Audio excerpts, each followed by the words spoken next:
जय सिया राम। मैं हूं पंडित अरविंद गौड़। स्वागत करता हूं आपका अपने YouTube चैनल ज्योतिष विद अरविंद गौड़ में। और आज की हमारी चर्चा का विषय है नवंबर मास का मासिक फल लगन के हिसाब से। हम आखिरी की 3 लग्नों की चर्चा इस एपिसोड में कर रहे हैं, मकर, कुंभ और मीन। इससे पहले की 9 लग्नों की लिए 3 वीडियो बनाकर अपलोड किए जा चुके हैं, जिन्हें आप ढूंढ सकते हैं। मैं डिस्क्रिप्शन में भी लिंक दे दूंगा। तो जो चेंज इस महीने में हो रहे हैं उनकी चर्चा कर लेते हैं। आप स्क्रीन पे भी आप देख पाएंगे। वो ये है कि 2 तारीख को बुध अपनी राशि बदलेंगे, कन्या से तुला में जाएंगे। फिर 21 तारीख को तुला से वृश्चिक में चले जाएंगे। 16 नवंबर को सूर्य अपनी राशि बदल करके वृश्चिक में चले जाएंगे। 21 नवंबर को गुरुदेव भी अपनी राशि को बदल करके कुंभ में आ जाएंगे, मकर को छोड़ के कुंभ में चले जाएंगे। और 29 नवंबर को मंगल उदय होंगे, जो काफी समय से अस्त चल रहे हैं। तो लगभग इस पूरे महीने वो अस्त ही रहेंगे, तो उनका प्रभाव अस्त जैसा ही आएगा। अब उन कुछ योगों की चर्चा कर लेते हैं जो बराबर लगातार हर 2-2, 3-3 दिन का बदल बदल के आते रहते हैं। तो उनका क्या प्रभाव और उनका किस तरीके से असर देखा जाना चाहिए, उसकी चर्चा कर लेते हैं। योग होता है अधम योग। जब सूर्य से चंद्र केंद्र में आ जाता है, 1, 4, 7, 10 में आ जाता है, तो ये अधम योग बनता है। इसकी परिभाषा आप डेफिनेशन पूरी आप देख पा रहे हैं, स्क्रीन पे भी लिखी हुई। तो ये खराब योग है, ये शुभ फल देने वाला नहीं है। फिर होता है समयोग। समयोग में सूर्य और चंद्र के जो गैप है एक दूसरे से, वो जब 2, 5, 8 और 11 का होता है एक दूसरे से, तो ये समयोग होता है। ना बहुत अच्छा ना बहुत खराब, ये एक एवरेज सिचुएशन मेंटेन करता है। फिर तीसरे नंबर पर होता है वरिष्ठ योग। जब सूर्य से चंद्र 3, 6, 9, 12 में होता है, तो ये वरिष्ठ योग बनता है। इसके फल बड़े अच्छे प्राप्त होते हैं, क्योंकि ये हर 2-2, 4-4 दिन के बाद ये बदलते हैं, इसलिए इन योगों की चर्चा थोड़ी मुश्किल है। कुछ और योग ऐसे हैं जो बड़ी जल्दी जल्दी बनते रहते हैं, जैसे गज केसरी योग। वो हर एक लग्न के लिए बनता है। तो गज केसरी योग की जो पोजीशन है वो क्या है, वो कैसे बनता है? जब चंद्र से गुरु केंद्र में होते हैं, या चंद्र से 1, 4, 7, 10 में, या सीधे आमने सामने भी हो तब भी, यानी समसप्तक। तो ये गज केसरी योग है, इसका फल। अब एक होता है शकट योग। जब चंद्र से गुरु 6, 8, 12 में होते हैं, तो ये शकट योग बनता है। 2 बात हो गई, ये हर लगन पे बनते हैं, इसलिए कॉमन है, मैं आपको इसीलिए बता दे रहा हूं। इसके बाद आता है और जो योग हम लोग तेजी से देखते हैं, उसमें आता है केम द्रुम योग। केम द्रुम योग कब बनता है? कि जब चंद्र के अगले घर और पिछले घर में कोई भी राशि ना, कोई भी ग्रह ना हो, और वहां केवल राहु या केतु या सूर्य हो, तो ये योग बनता है। लेकिन ये कब टूट जाता है? जब चंद्र से केंद्र में कोई ग्रह आ जाए सूर्य के अलावा, तो ये योग टूट जाता है। उस सूरत में बनता है कल्पद्रुम योग। तो केंद्रुम और कल्पद्रुम योग हर एक लगन पर बनते हैं। और क्योंकि ऐसी बुध आदित्य योग लगभग इस पूरे महीने बना रहेगा, बीच में 3 दिन के लिए नहीं बनेगा। तो ये वो योग हैं जो बराबर बनते रहते हैं, जिनकी चर्चा मैंने पहले ही कर दी है। अब बात करते हैं मकर लगन की। मकर लगन की कुंडली पर अगर हम ध्यान देंगे, तो लगन में ही शनि का राजयोग है। लग्नेश अपने घर में बैठ करके राजयोग का निर्माण कर रहे हैं। इस राजयोग का नाम है शशक महायोग। ये बहुत अच्छा योग है, ये बहुत शुभ फल देने वाला है। महायोगों में इसकी अपनी गिनती है, 5 ही महायोग होते हैं, जिसमें से ये भी एक आता है। ये प्लस पॉइंट है। लेकिन फिर भी एक योग आकृति से बनने वाला योग होता है, जो ग्रहों की आकृति के हिसाब से बनता है, उसका नाम है रज्जु योग। कब बनता है रज्जु योग? लग्न चर राशि में हो और ग्रह भी चर राशि में गए हों, तो ये योग बनता है। इस योग का फल, इस योग का परिणाम बड़ा ही सुंदर प्राप्त होता है, और ये यश को, सम्मान को, मान को देने वाला योग है। इसके बाद बात आ जाती है पर्वत योग की। जब 6ठे और 8वें में कोई भी ग्रह ना हो और केंद्र में शुभ ग्रह हो, तो ये पर्वत योग का निर्माण होता है। ये भी बहुत ही शुभ और सुंदर योग है। तो मकर के हिसाब से दोबारा देखते हैं कि मकर लगन के लिए लगन में शनि का राजयोग है, शशक महायोग, जो अपने आप में बहुत अच्छा है, और इसकी अपनी उच्च दृष्टि 10वें भाव पर पड़ रही है। ये भी बहुत अच्छी स्थिति है, इसमें किसी तरह की कोई समस्या नहीं है। दूसरे घर धन भाव का स्वामी भी शनि है, और धन भाव का स्वामी होकर स्वग्रही होकर लगन में बैठा है, तो ये धन के लिए अतीव अच्छा योग है। एक और नियम है दूसरे भाव का स्वामी और 11वें भाव का स्वामी परस्पर कोई संबंध बनाते हों तो ये अतीव धनशाली धनवान होने का योग बनता है। दूसरे घर के स्वामी यहाँ कौन है? शनि। और 11वें घर के स्वामी कौन है? मंगल। दोनों परस्पर एक दूसरे से केंद्र में एक। अब बात आती है तीसरा घर। तीसरे घर की जो स्थिति है वहां का स्वामी गुरु लगन में नीच भंग राजयोग बना करके बैठा है। ये बहुत अच्छी स्थिति है। आपको अपने मेहनत का फल पूरा प्राप्त होगा, भाइयों से सुख की स्थितियां प्राप्त होंगी, इसमें किसी तरह की कोई समस्या नहीं होगी। जब ये 21 तारीख को अपनी राशि बदलेंगे तब ये थोड़ा सा कमजोर पड़ जाएगा, क्योंकि तब ये अपने से 12वें घर चला जाएगा, तब मेहनत के फल उतने प्राप्त होते हुए नहीं दिखाई देंगे। पर फिलहाल ये अच्छी स्थिति यहाँ पे दिखाई देती है। और आगे बढ़ते हैं तो एक योग होता है जिसे हम कहते हैं काहल योग। जब नवम भाव और चतुर्थ भाव के बीच में परस्पर केंद्र में आ जाएं। चौथा भाव कौन सा है यहाँ पे? मंगल। नवा भाव कौन सा है? बुध। यानी एक में मेष राशि है, एक में कन्या, दोनों के स्वामी मंगल और बुध। तो जब मंगल और बुध परस्पर एक दूसरे से केंद्र में हो या युति करते हो तो इसे केंद्र त्रिकोण योग भी कह सकते हैं। पर इस योग में इसका नाम काहल योग है। इसमें लग्न का बलवान होना जरूरी है। लग्नेश लगन में ही स्वग्रही हैं, तो ये काहल योग का निर्माण हुआ। ये बहुत अच्छा योग है, बहुत ही सफल देने वाला ये योग है। लेकिन ये काहल योग 21 तारीख के बाद टूट जाएगा। जैसे ही बुध अपनी राशि बदलेंगे तो योग टूट जाएगा, ये आगे लागू नहीं रहेगा। इसी तरह ये पर्वत योग भी टूट जाएगा, क्योंकि बृहस्पति शिफ्ट हो जाएंगे तो बृहस्पति का योग नहीं रहेगा। तो हम चौथे घर की बात कर रहे थे। चौथे घर का स्वामी चौथे भाव पर पूर्ण दृष्टि डाल रहा है, लेकिन वो अस्त है, इस कारण उसका प्रभाव तो होगा पर बहुत अधिक नहीं। लेकिन यहाँ क्या है कि चौथे भाव से दशम भाव में लगन बैठती है स्वग्रही होकर के, तो ये बड़ा शुभ योग है। जिस भी भाव से दशम भाव में कोई बलवान ग्रह बैठता है तो वो बेशक उस ग्रह को देखे या ना देखे पर उसको प्रभावित करता है। ये एक बड़ा जबरदस्त अच्छा नियम है, इसको भी समझना जरूरी है। तो चौथे घर से जो भी सुख मिल सकते हैं वो हमें भरपूर रूप से मिलते हुए दिखाई देंगे, चाहे वो मकान का सुख है, वाहन का सुख है, हायर एजुकेशन का सुख है, यात्राओं का सुख है, माताजी से मिलने वाले आशीर्वाद का सुख है, हमारी इमेज है, हमारी पहुंच है। ठीक है, ये सभी स्थितियां यहाँ पे बहुत अच्छी। पंचम भाव की बात करते हैं। पंचम भाव में राहु बैठते हैं, ये एक खराब योग है। क्यों खराब योग है? क्योंकि पांचवा घर हमारी सोच, हमारी प्लानिंग, हमारी मंत्रणा, विचार, सही मौके पे सही फैसले, संतान और संतान के सुखों का है। और राहु यहाँ निश्चित रूप से उनको सबको कम करेगा, हमारी विचारशीलता को, हमारे फैसले लेने की ताकत को कमजोर करेगा। एक और योग यहाँ पे बन रहा है जिसे पामर योग कहते हैं। ये कब बनता है? जब पंचम भाव का स्वामी त्रिक भाव में चला जाए, छठे, आठवें, 12वें, शुक्र 12वें घर में चले गए, तो ये स्थितियां और अधिक अब खराब हो गई। तो संतान के सुख, सही मौके पर सही फैसला, मतलब सोच विचार ही इतना ज्यादा हो गया कि उसका रिजल्ट ही नहीं निकाल पाए। एक तरीका तो ये भी इस बात को कहने का, या झंझट ही इतने ज्यादा रहे कि बच्चों के साथ एडजस्टमेंट को लेकर के दिक्कतें आई, अपने डाइजेशन को, अपनी एसिडिटी को, अपने लीवर को लेकर के दिक्कतें इतनी आई कि आप नहीं कर पाए। एक और तरीका ये भी कह सकते हैं कि मंत्रणा ही नहीं करते, किसी से विचार विमर्श ही नहीं करते, जिसके कारण बहुत सी भूलें आपसे हो सकती हैं। तो कुल मिलाकर ये योग अच्छा नहीं है, पामर योग है। अब आती है बात छठे घर की स्थिति की बात करते हैं। तो छठा घर का स्वामी है बुध और वो बैठता है दशम भाव में। ठीक है, दशम भाव को कुछ कम कर रहा है, लेकिन वो क्योंकि भाग्य का भी स्वामी है इसलिए स्थिति बहुत खराब नहीं रहेगी। तो छठा घर शत्रुओं का होता है, और शत्रु अगर दशम भाव जाएंगे तो कहीं ना कहीं शत्रुओं के कारण हमको तरक्की में, अब विकास में, अपने स्टेटस को बढ़ाने में तकलीफ देखने में आ सकती है। ये कुल मिलाकर थोड़ा सा खराब योग है। पत्नी के सुख या वैवाहिक जीवन के सुख की स्थिति की बात करते हैं तो बृहस्पति की पहले 21 दिन तक तो यहाँ पर उच्च दृष्टि पड़ेगी, ये तो अच्छा योग है। लेकिन इसके बाद बृहस्पति तो हट जाएंगे, शनि की दृष्टि, शत्रु दृष्टि लगातार यहाँ पर पड़ रही है। ये कोई खास अच्छा योग नहीं है। और कारक शुक्र जो है वो भी 12वें में, तो वैवाहिक जीवन को लेकर के कोई बहुत अच्छी स्थिति यहाँ पर नहीं बन रही है। इसमें बार बार परिवर्तन, जब चंद्र अपनी नीच राशि में होंगे तब भी अधिक दिक्कतें देखने में आएंगी। तो ये एक एवरेज है, इसमें उतार चढ़ाव थोड़ा जल्दी जल्दी देखने में आ सकता है।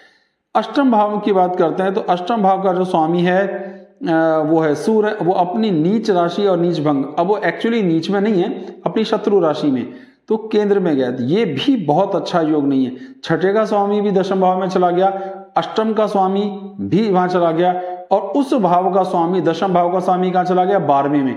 तो इस योग को कहते हैं दुर्योग। जब दशम भाव का स्वामी 6, 8, 12 में जाता है तो इसका नाम है दुर्योग। ये हमारे सामर्थ्य को, हमारे स्टेटस को, हमारी पोजीशन को कम करता है। तो छठे भाव का स्वामी भी वहां जाकर कमजोर कर रहा है, अष्टम भाव का स्वामी भी कमजोर कर रहा है, और स्वयं उस भाव का स्वामी 12वें घर में चला गया। तो ये खराब स्थितियां बनती हैं, यानी आपके इमेज को कुछ ना कुछ प्रॉब्लम, आपके मेहनत करने के बाद भी रिजल्ट नहीं आने की समस्याएं आपको साफ साफ दिखाई देंगी। अब बात आती है 11वें घर की, हमारे आमदनी वाले घर की। आमदनी वाले घर की स्थितियां एट पार हैं, क्योंकि अपने से 12वें हैं, केंद्र में आया, लेकिन फिर भी थोड़ा अस्त होने के कारण कम प्रभावी होगा। प्रभावी है पर थोड़ा सा कम। धन योग होना एक अलग बात है, वो पैतृक संपदा से भी हो सकता है, और आमदनी है हमारी रोजमर्रा की आमदनी। तो ये आमदनी लगातार पूरे महीने वेरी करती रहेगी, कभी थोड़ी होती दिखाई देगी, थोड़ी कम, कभी ज्यादा, कभी कम, ये चलता रहेगा। 12वें घर का स्वामी लगन में बैठा, ये भी अच्छा योग नहीं है। जब भी 12वें घर का स्वामी लगन में बैठता है तो ये खराब योग है। पर एक अलग योग है कि 12वें घर का स्वामी और लगन का स्वामी दोनों एक साथ हो, युति करते हो और शुभ भाव में हो, तो ये भी एक अच्छा फल देने वाला है। यानी हमारी आमदनी और हमारे खर्चे, हमारा व्यक्तित्व और हमारे खर्चे ये मेंटेन कर लेता है। तो ये भी एक अच्छा योग है। 21 तारीख तक रहेगा। जब बृहस्पति अपनी राशि बदलेंगे तो ये हट जाएगा। तो ये सारे योगों की मैंने चर्चा कर ली। अब जरा एक फ्लो में मैं इसका केवल शब्दों में बात कर लेता हूं, योगों का नाम सारा हटा दूंगा, जिससे आपको समझना और भी आसान हो जाए।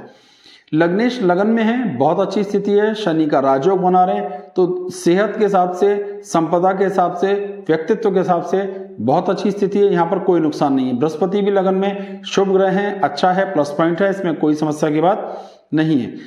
और तो दूसरे घर के स्वामी बहुत अच्छी हालत में, धन का योग बहुत अच्छा बन रहा है, सेहत का योग बहुत अच्छा बन रहा है, एफर्ट्स का योग, प्रयासों का लाभ, छोटे भाइयों से लाभ, आपकी की हुई मेहनत का लाभ। पहले 21 दिन ज्यादा है, बाद में थोड़ा कमजोर पड़ जाएगा। सुखों की स्थिति अच्छी है, माता जी का आशीर्वाद, धन का, मकान का, वाहन का, यात्राओं का, हायर एजुकेशन का, विदेश गमन का, सारे योग यहाँ पर बहुत अच्छे बने हुए हैं। थोड़े से हल्के इसलिए हैं क्योंकि मंगल यहाँ पर अस्त है, लेकिन फिर भी अपना प्रभाव करेगा। 5वां घर, सही मौके पे सही फैसला लेना, ज्ञान, बुद्धि, सेहत, डाइजेशन, मंत्रणा, विचारशीलता और संतान का सुख, ये थोड़ा कम होगा। यहाँ राहु बैठता है और इस भाव का स्वामी 12वें घर में गया है, जो बड़ी खराब स्थिति। जो भी ग्रह अपने भाव से 12वें जाएगा वो ग्रह कमजोर हो जाता है, वो शुभ फल देने वाला नहीं रहता। ये स्थिति आती है। वैवाहिक जीवन में थोड़ा उतार चढ़ाव लगातार पूरे महीने में देखने में आता रहेगा, क्योंकि शुक्र जो कारक ग्रह वो 12वें बैठे हैं। वैसे तो 12वें घर में शुक्र का जाना बुरा नहीं है, अच्छा ही होता है, लेकिन फिर भी यहाँ जो स्थिति है वो ये है कि शनि की शत्रु दृष्टि लगातार पड़ने के कारण ऐसा हो रहा है। छठा भाव है जो हमारी शत्रुओं का, बीमारियों का, कर्जे का कंट्रोलर है, वो दशम भाव में गया। उसकी स्थिति तो ठीक हो गई कि वो कर्जों को भी उतारेगा, सेहत को भी ठीक करेगा, लेकिन वो दशम भाव यानी हमारे जीवन स्तर, हमारे रुतबे, हमारी पोजीशन को कमजोर कर रहा है। तो छठे भाव के लिए तो ये अच्छी स्थिति है कि उसका स्वामी केंद्र में गया, लेकिन जिस भाव में बैठा उस भाव का वो नुकसान करेगा। यही स्थिति अगर ध्यान देंगे तो अष्टम भाव का स्वामी सूर्य कर रहा है। सूर्य को अष्टमेश नहीं गिना जाता, उसे स्पेशल ये छूट है, लेकिन फिर भी है तो 8वें भाव का ही स्वामी, तो वो भी वहां पर जाकर के कोई बहुत अच्छी स्थिति को मेंटेन नहीं कर रहा है, अपनी शत्रु राशि में कमजोर हो रहा है। भाग्य का स्वामी अपने से अगले घर केंद्र में गया है, तो ये भी एक सुंदर योग हो गया। तो भाग्य की स्थितियां यहाँ पे साफ सुथरे तौर पर बहुत अच्छी रहेंगी। धन का, पिता का, माताजी का, पिता का आशीर्वाद, भगवान की कृपाएं, दैवीय कृपाएं आप पर बनी रहेंगी। पुत्रों के सुख, पंचम से पंचम नवम भाव भी आप पे बराबर बना रहेगा। दशम भाव की स्थिति कमजोर है, तो इसलिए स्टेटस यहाँ पे थोड़ी सी दिक्कत में रहने वाला है। आमदनी एवरेज से बहुत अच्छी रहने वाली है, लेकिन क्योंकि मंगल वीक है तो बहुत अधिक नहीं पर अच्छी, और खर्चे यहाँ पे कंट्रोल रहने वाले हैं। जब वो लगन में बृहस्पति हैं तब भी, और जब दूसरे घर में आ जाएंगे तब भी। तो कुल मिलाकर मकर के लिए ये स्थितियां बहुत अच्छी हैं, इसमें कोई खराबी नहीं है। कुंभ लगन की बात करते हैं। कुंभ लगन पे 2 तरह के योग बन रहे हैं। पहले का नाम है वापी योग। कब बनता है?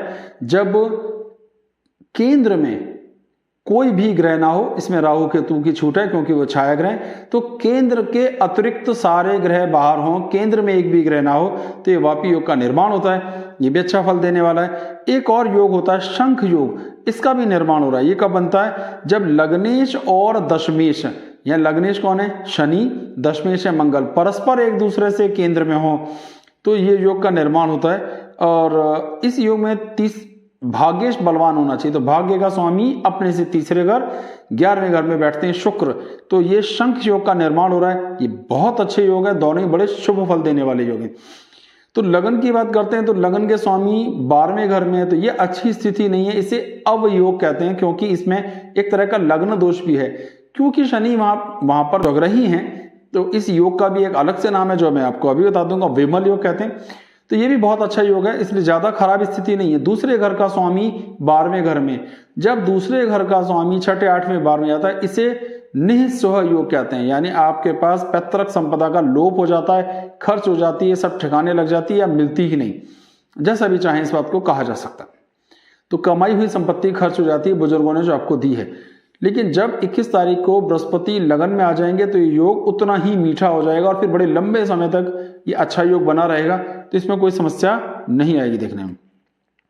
एक और मैं बात कर लेता हूं, जब 21 तारीख तक 16 को सूर्य बदल जाएंगे, 21 को बुध और गुरु, ये 3 ग्रह अपनी अपनी राशियां जब बदल देंगे तो एक योग का निर्माण होगा जिसका नाम है मूसल योग। इस योग का अर्थ होता है कि जब लग्न स्थिर में हो और भी बहुत से ग्रह स्थिर राशियों में हो तो मूसल योग का निर्माण होता है। ये बहुत ही अच्छा शुभ फल देने वाला है, धनवान पुत्रवान बनाने वाला योग है। तो ये बड़ा अच्छा यहाँ पर एक योग की स्थिति है। दूसरे घर की बात हमने धन के भाव की कर ली, अब आप करते हैं तीसरे घर। तीसरा घर है हमारा प्रयास, हमारे एफर्ट्स, हमारी कोशिशें, हमारी मेहनत करके रिजल्ट निकालना, भाइयों से सुख की स्थितियों को देखना। अष्टम भाव से अष्टम भाव, मृत्यु से मृत्यु का भाव भी, वहां पर मंगल की पूरी दृष्टि पड़ रही है, इसलिए अच्छी शुभता मिलेगी, हर चीज का अच्छा रिजल्ट मिलेगा। मंगल यहाँ पर अस्त है, इसलिए बहुत अधिक लाभ नहीं होगा। अस्त ग्रह थोड़ा प्रभाव कम करता है, लेकिन करता है, कोई भी ग्रह कभी भी प्रभावहीन नहीं होता है, अपना प्रभाव करता है। ये अब चौथे घर के स्थिति यह है कि चौथे घर में राहु बैठते हैं, ये खराब स्थिति है। चौथा घर में जब राहु बैठेगा तो हमारे हृदय को, हमारी इमेज को, यानी हार्ट का प्रॉब्लम देखने में आ सकता है, माता जी के साथ स्वास्थ्य की स्थितियां, माता जी के साथ तालमेल में दिक्कतें, आपको अपने स्वास्थ्य की दिक्कतें, छाती से संबंधित कुछ तनाव देखने में, इमेज भी प्रभावित यहाँ पर होती है। तो इतनी सारे योग यहाँ एक साथ खराब हो जाते हैं। इस भाव का स्वामी 8वें घर में गया है, तो ये बहुत अच्छा योग नहीं है, ये खराब योग है। लेकिन इससे एजुकेशन में दिक्कत आएगी, हायर एजुकेशन में दिक्कत आएगी।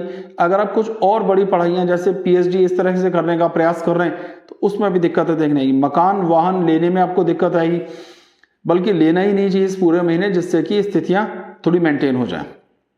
खर्चा ज्यादा, भागदौड़ ज्यादा देखने में आएगा। संतान के घर का स्वामी जो पंचम भाव का स्वामी है, उसकी स्थिति अच्छी है, वो अपने से 5वें घर में, यानी पंचम से पंचम में बैठा है। कुछ हद तक इसने दोनों भावों को जोड़ दिया। 5वें का स्वामी अपने से 5वें में बैठा है। 5वां भाव भी मंत्रणा का है, विचार विमर्श का है।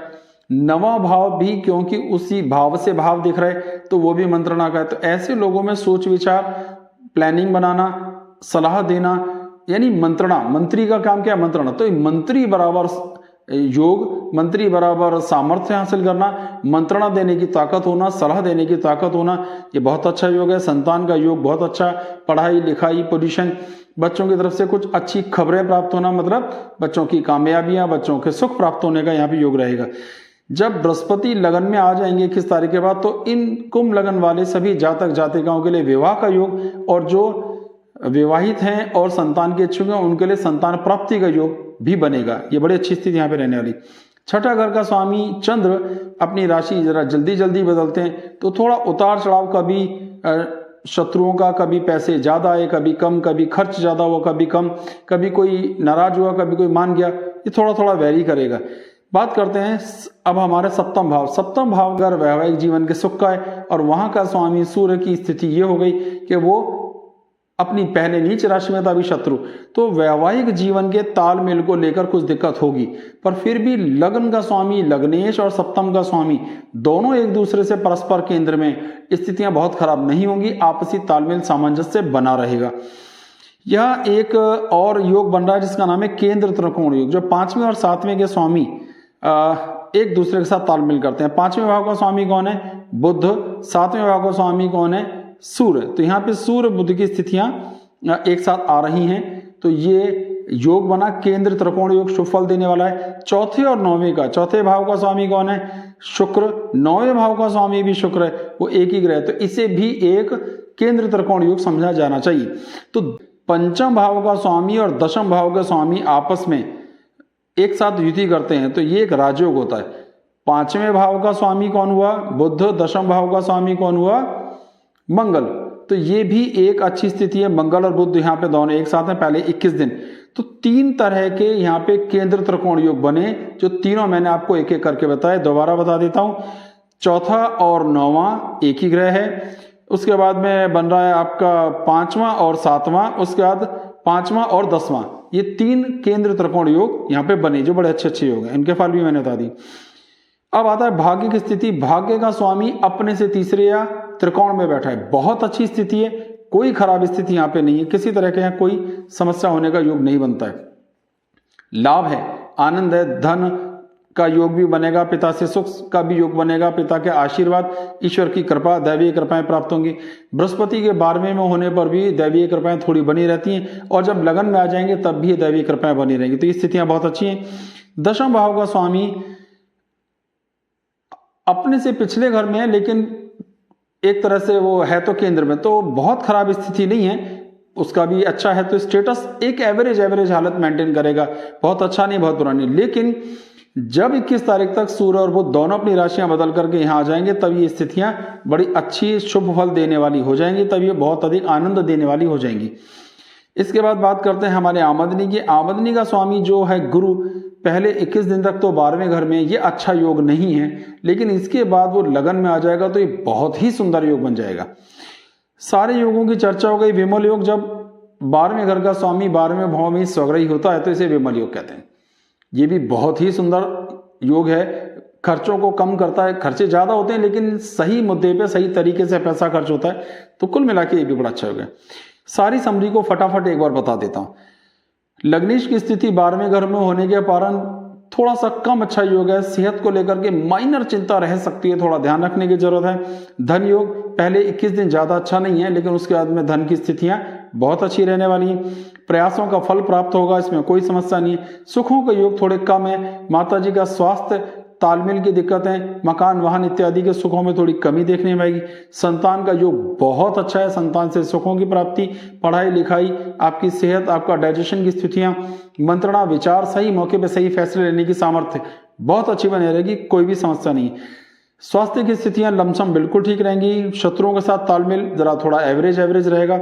वैवाहिक जीवन का सुख थोड़ा सा खराब है, लेकिन फिर भी मेंटेन रहेगा, दिक्कतें ज्यादा नहीं है, लेकिन थोड़ी बहुत ऊपर नीचे की स्थितियां देखने में आ सकती हैं, पर बहुत अधिक खराब कुछ भी नहीं होगा। धन योग अच्छे हैं, धन संग्रह करने का योग भी बहुत अच्छा है, उसमें भी कोई समस्या नहीं है।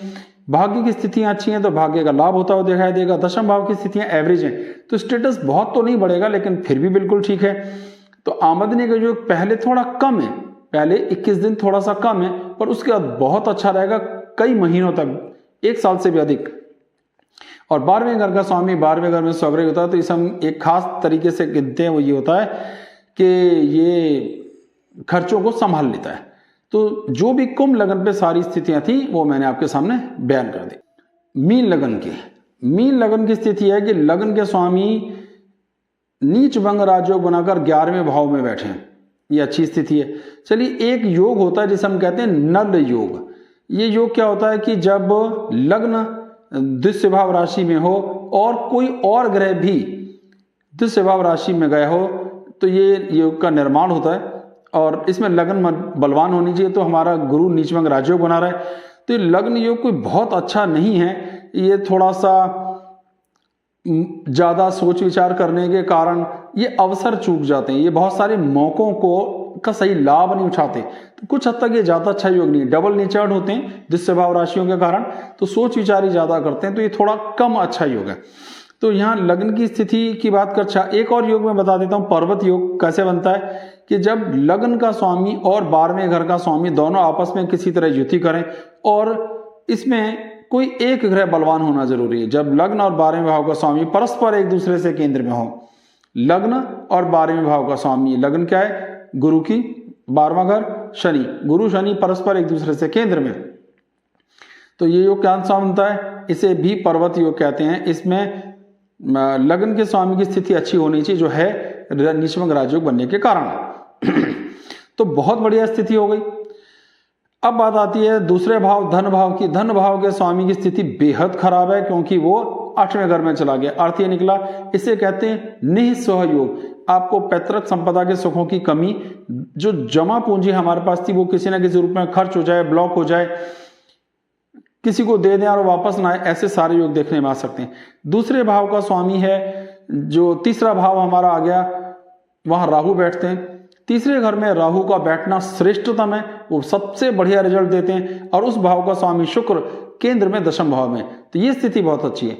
किए हुए हर प्रयास का रिजल्ट, मंत्रणाओं का रिजल्ट, विचार विमर्श का रिजल्ट मिलेगा। भाइयों से सहयोग तालमेल की स्थितियां बहुत अच्छी बनेंगी। लेकिन क्योंकि मंगल 12वें घर में 8वें घर में था, इस कारण कुटुंब से सहयोग इस दौरान थोड़ा कम मिलेगा, लेकिन फिर भी भाई के साथ तालमेल अच्छे रहेंगे। चौथे घर का स्वामी जो बुध है, वो भी कहां चला गया, 8वें घर में। इसे कुहू योग कहते हैं, यानी सुखों की हानि होती है, कुछ हद तक हायर एजुकेशन की हानि होती है, माता जी के साथ तालमेल की दिक्कतें आती हैं, घर से दूर जाना पड़ सकता है, भटकना पड़ सकता है। भटकने का भाव यह है कि अपना घर होते हुए भी होटल में रहने की स्थिति आ गई, किसी काम से भी जाना पड़ सकता है। तो ये बहुत अच्छा योग यहाँ पे नहीं बनेगा, ये नुकसानदायक है, तो सुखों की कमी करेगा। अब आती है बात 5वें घर। 5वें घर के स्वामी चंद्र बार बार राशियों को चेंज करते हैं, इसलिए थोड़ा इसमें उतार चढ़ाव, कभी बच्चों से तालमेल अच्छा, कभी बच्चों से तालमेल खराब भी देखने में आ सकता है। तो ये एक एवरेज यहाँ पे स्थिति आ जाती है। इसके बाद एक और योग आता है छठा घर। छठे घर के स्वामी कहाँ बैठे हैं, 8वें घर में। ये एक विपरीत राजयोग है। कैसे बनता है, जब छठे भाव का स्वामी छठे 8वें 12वें में चला जाए, तो इसे कहते हैं, इसका एक अलग से नाम भी है, इसे हर्ष योग भी कहते हैं। अब बात आती है सुखों के हिसाब से देखें बात को, तो सप्तम भाव। अब सप्तम भाव का स्वामी कहां चला गया, 8वें घर में। इस योग का नाम है दुष्कृति योग। ये वैवाहिक जीवन की खराबी या उनके साथ तालमेल की दिक्कतों को खराब करता है। लेकिन लगभग लगातार गुरु भी राशि बदलेंगे तो बुध भी राशि बदलेंगे, तो ये बुध और गुरु परस्पर एक दूसरे से केंद्र में, इसलिए बहुत खराब स्थिति यहाँ पे नहीं होगी। तो ये दुष्कृति योग तो बनेगा, लेकिन फिर भी बहुत अधिक भयभीत होने की स्थिति यहाँ पे नहीं आएगी। थोड़ा तालमेल और खींचतान दोनों बने रहेंगे, लेकिन ज्यादा नुकसान नहीं होगा। भाग्य का स्वामी भी अष्टम भाव में आ गया, 3 ग्रह 8वें घर में है, तो एक बड़ा नुकसान है। इसका क्या परिणाम प्राप्त होगा, इस योग का नाम अलग से होता है निर्भाग्य योग, यानी भाग्य की हानि होने का योग। तो भाग्य की हानि हो रही है और इस पूरे महीने लगातार वहीं रहेंगे और अस्त भी हैं, तो अत्यधिक खराब स्थितियां हो जाती है। केतु वहां बैठे हैं, तो केतु भी कुछ हद तक मंगल की तरह काम करते हैं, तो लेकिन यहां नुकसान ज्यादा हो रहा है। तो भाग्य की हानि का अर्थ है कि पिता से तालमेल की स्थितियां कमजोर होंगी, आपका कॉन्फिडेंस कमजोर होगा, आपको आंखों की, दांतों की दिक्कतें, गले से संबंधित तनाव, पिता का सुख की कमी, दैवीय कृपाओं की कमी, भाग्य साथ नहीं दे रहा। जैसे कहते हैं ना, कुछ क्लिक कर जाएगा तो सारे काम बन जाएंगे, वो क्लिक ही नहीं कर रहा, ऐसा देखने में आ सकता है।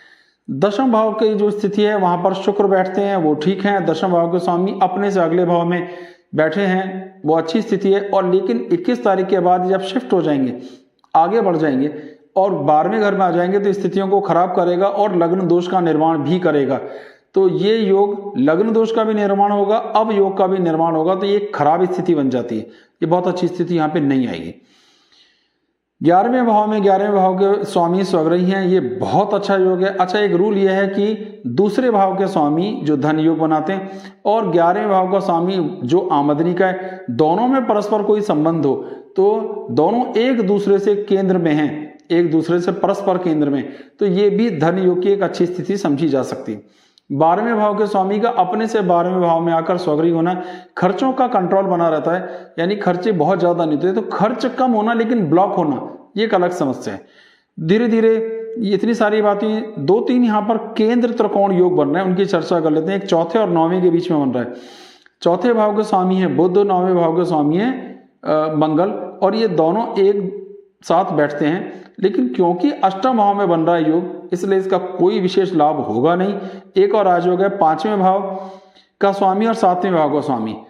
तो ये 5वें का स्वामी कौन सा हुआ, 7वें भाव का स्वामी और 9वें भाव का स्वामी योग बना रहा है। तो ये योग भी बहुत अच्छा नहीं है, क्योंकि सूर्य और इसमें आएगा बुध और मंगल, और ये दोनों ग्रह एक साथ किसमें, अष्टम। तो जो दो केंद्र त्रिकोण योग बन रहे हैं दोनों की ही अष्टम भाव में बन रहे हैं, इस कारण इनका कोई विशेष लाभ होता हुआ दिखाई नहीं देगा। जब ये अपनी एक राशि बदल के गुरु चले जाएंगे कुंभ में, तो एक नया योग और बनेगा, उसका नाम है दुर्योग। जब दशम भाव का स्वामी 12वें जाता है तो लग्न दोष भी बना और दुर्योग भी बना, तो दोनों योग यहां पर बनते हुए दिखाई देंगे। तीन लगन की स्थिति यह है कि पहले 20-21 दिन तक तो लगन ठीक रहने वाली है, लेकिन उसके बाद लग्न दोष का निर्माण हो जाएगा जो खराब रहेगा, और जो 1-1.5 साल तक तो लगभग रहेगा ही रहेगा, तो ये खराब स्थिति मेंटेन करेगा। पहले 21 दिन ठीक है, इसी महीने की बात करते हैं तो पहले 21 दिन ठीक, उसके बाद में स्थितियां ज्यादा अच्छी नहीं। धनियों की स्थिति खराब है, कुटुंब का सहयोग मिलने की दिक्कतें आएंगी, आंखों की दिक्कत, दांतों की दिक्कत, पथरी जैसा दर्द की शिकायतें, खून से संबंधित कुछ तनाव या प्रेशर देखने में आ सकता है, कुटुंब का सहयोग नहीं मिलेगा। भाइयों के साथ तालमेल की स्थितियां अच्छी हैं, सही मौके पर सही फैसले लेने के लाभ होते हुए दिखाई देंगे। उनके सहयोग से, भाइयों के सहयोग से भी आपको बहुत सा लाभ होता हुआ दिखाई देगा। माता जी के सुखों में कमी आएगी, हायर एजुकेशन की दिक्कतें आएंगी, मकान वाहन इत्यादि कुछ खरीदने के योग भी बहुत अच्छे नहीं है।